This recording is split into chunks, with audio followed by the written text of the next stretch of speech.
Konnichiwa, bitches. PM Prime here, Anthony's Anime on the Gods of Anime channel. I'm going to be doing a review with a spectator here. My girlfriend, Shiny Dugong, once again. Hello. Chewing on them Twizzlers. So hopefully it doesn't bother me too much. I'm not doing anything to distract you. Yeah. Just like that. So anyway, we're going to be doing a review of anime by Studio Ghibli, and if you've seen other Studio Ghibli reviews by me in the past on my personal channel, you would know I always watch it with her. That's me. First in English, and then by myself in Japanese. She always wants to hear it in English first. I don't like reading. You don't like reading. Illiterate bitch. So let's start off with the packaging, okay? Again, by Disney, come out with, this is a Blu-ray DVD combo pack, just been released. Now, one thing I gotta fucking shit on right here and right now is this crap. You see this? This French and then English. All this real estate taken up by this garbage. All racist. What is this? And French first, English second. What is this? Racist. Clogged up. French are assholes, man. Like Dumb and Dumber Harry Dunn would say. Did you just quote Dumb and Dumber? Yes, the first one. Oh. Not the second one. The second one doesn't exist. But that's beside the point. Other than that, the package is like all the other ones. Very nice, very shiny. Slip case, of course. No art on the inside. That's alright. Somewhat similar art on each disc, a little zoomed out on one and the other.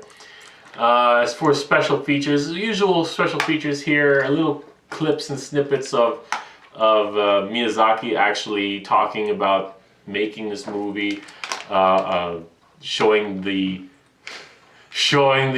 locations that they were based in, like in Sweden and stuff like that. Cool. Interesting.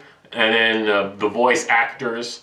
And I'll talk about more about the voice actors after. Yeah, the English voice actors. I'll talk about that when we come to the sound. So that's the packaging. So let's talk about the story. The story is kind of simple. It's basically Kiki's a witch. She's part of a witch family. I don't know if the father's a witch. It's just the mother's a witch. See, this is what happens. Anyway, the mother's a witch, and whenever a witch turns 13... The dad's a fucking nerd. It doesn't matter what he is. Whenever a witch turns 13, they have to leave home and basically go out into a town or a city, and they have to be the only witch there, and they have to find their specialty, what they're good at. So the mother was good at making potions, so she's been there for the rest of her life, started a family and stuff like that. So Kiki's gonna do this thing, and along with her is her pet cat, her familiar, Gigi. And this whole movie is just basically them getting acclimated to this new town, meeting new people, seeing if they're good people or not, see if she can fit in, find her role within society. That's basically all it is. That's basically the whole movie. There's no conflict or anything. There's a little bit of conflict here at the end. There's a little bit of sort of a climax, but it comes so late. But that's all right. The movie's not about action. It's just more about the relationships between the characters and her trying to fit in and her trying to figure out what she wants to do. It's all right. The one thing that upset the girlfriend is towards the end, and a little bit spoiler alert, towards the end, she she got sick. She gets the flu, but she's starting to see she's not getting confidence in what she's doing. She's not feeling it anymore because you have all these nice people, but then she ends up dealing with these assholes. Like, for one instance, there was this old lady, she helped her so much make this herring and pumpkin pot pie or something disgusting sounding thing. Doesn't matter if it's good or not. She helped her bake it, whatever, so nice, gave her extra money, blah, blah, blah, blah. She goes to deliver it, and the fucking cunt comes at the door. I hate her pot pie. Why does she always give it to me? And it basically makes her think that, what the fuck am I doing this for? You know, in her defense, Grandma could be a total bitch. You don't know. She was so nice. Nothing. So? She did absolutely nothing to warrant strangers. Whatever. Maybe she's a total bitch to her granddaughter. You're looking way too far into it. You don't know. Why are you defending her? Not even there. Anyway, doesn't matter. It does. It doesn't matter. The movie is from her point of view, right? No, so that's what we see. It's not called. That's what we see. That's what she thinks. Cunty granddaughter is Terrible. Anyway, that's what we see. And because of that, she starts losing the confidence. She starts losing, faith in these people in this town. And that leads to her basically losing her powers for a little period of time. And because she loses her powers, she can't fly. Also, she can't talk to her cat anymore. Oh my god, no. Saddest part of the movie. See? And the way Miyazaki explained it is that it's basically coming of age. She's realizing how the world is, and the cat was there to help her, but now she doesn't really need his help. That she could find out her place by herself, and with that other cabin bitch in the forest being her friend, she doesn't really need him to be that anymore. So, and he's off getting some pussy, literally. So he doesn't need her anymore. So they have to build a new relationship, and that kind of upset the girlfriend because they're not talking to each other anymore. I thought it was once she gets her power back, he thought the cat was gonna talk again, but it doesn't happen. GG.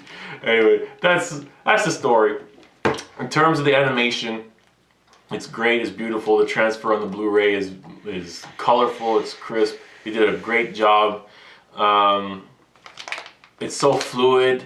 The way she flies, the fabrics flapping in the air, everything like that. It looks great. The scenery? The scenery looks nice. The way they made, when she flies, you see the buildings and the trees beneath her. The way they made it move looked like borderline realistic.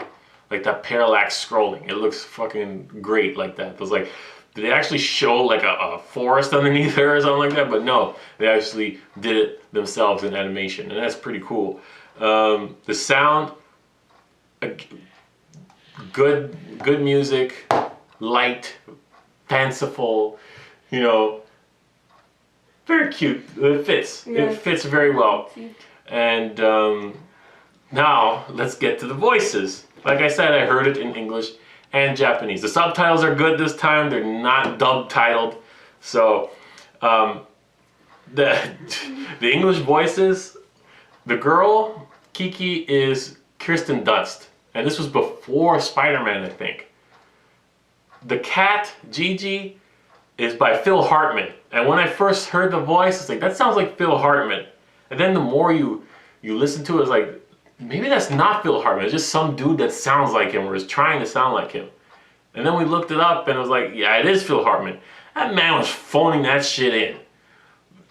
And it was just a terrible voice. Like, we're going down there. We're gonna go here. Let's get out of this town. Like, my God.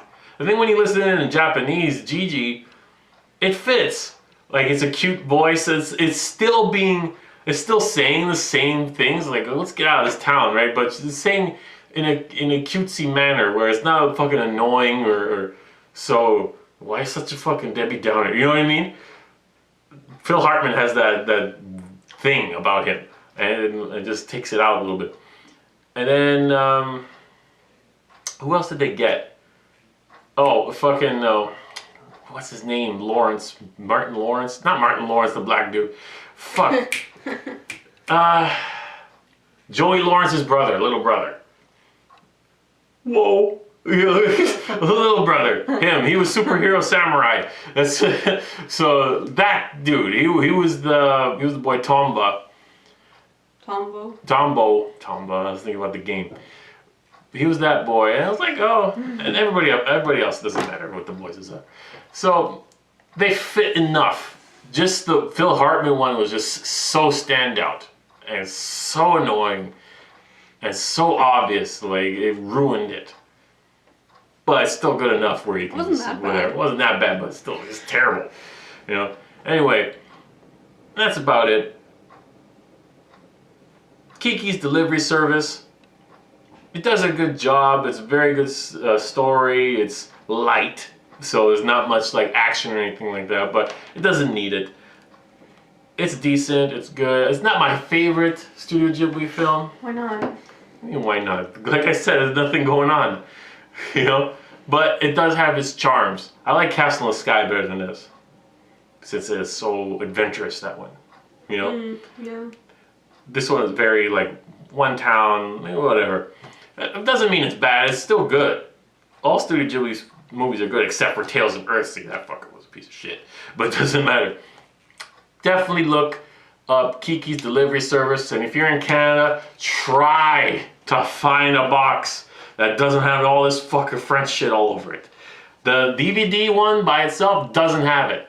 This has it. So, fuck. Wow, I don't think it was that big of a deal. Look at that. Le petit saucier. Fuck it. Anyway, yeah, Kiki's delivery service, definitely worth a look. If you like Studio Ghibli movies, if you like something cute, if you like something... Don't block me. Yeah. Anyway, that's all I got to say about that.